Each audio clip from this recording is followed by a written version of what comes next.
లగడపాటి రాజగోపాల్ మీడియాతో మాట్లాడుతున్నారు. ప్రత్యక్షంగా చూద్దాం. అది పోటాపోటీగా ఉంది, కాదు అండర్ కరెంట్ ఉంది, ఒక తెలియని ఓటు ఉంది, అది నిశ్శబ్దంగా ఉంది.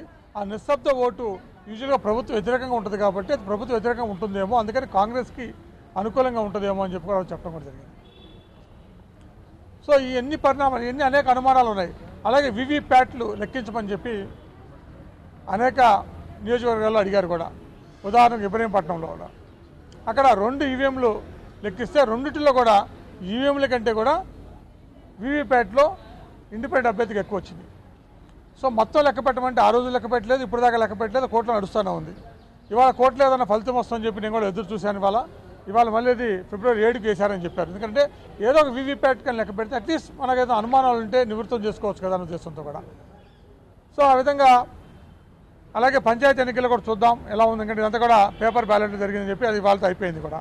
అలాగే ఫలితాల్లో కూడా చూసాం. అంటే అసెంబ్లీలో వచ్చిన ఫలితాలకి పంచాయతీ ఫలితాలు చాలా తేడా ఉంది. యూజువల్గా అయితే ఆ ఫలితాలు చూసినాక పోటీ చేయడానికి కూడా ఎవరికి ముందు రారేమో, అసలు ఎక్కడ కూడా అపోజిషన్ అనేది ఎక్కడ కూడా కనపడదేమో అనుకున్నా. కానీ గణనీయంగా అపోజిషన్ బలం పెరిగింది. ఎంత పెరిగింది అన్నది మీకు లెక్కలు తెలుసు, ఎందుకంటే లెక్కల్లోకి వెళ్ళదలుచుకోలేదు. ఖచ్చితంగా అసెంబ్లీలోకి వచ్చిన దానికంటే కూడా అక్కడున్న పర్సంటేజ్ కంటే కూడా అప్పుడున్న సీట్ల శాతం కంటే కూడా పంచాయతీ ఎన్నికల్లో గణనీయంగా అపోజిషన్ పార్టీలు పెరిగింది.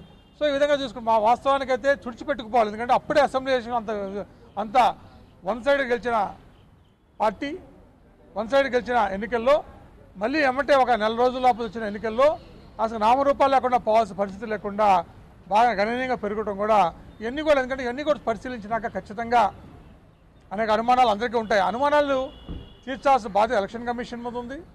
అలాగే ప్రభుత్వం కూడా సహకరిస్తే, ఎందుకంటే అనుమానాలు ఉండటం మంచిది కూడా కాదు. ఎందుకంటే ఇవన్నీ కూడా జరగాలి.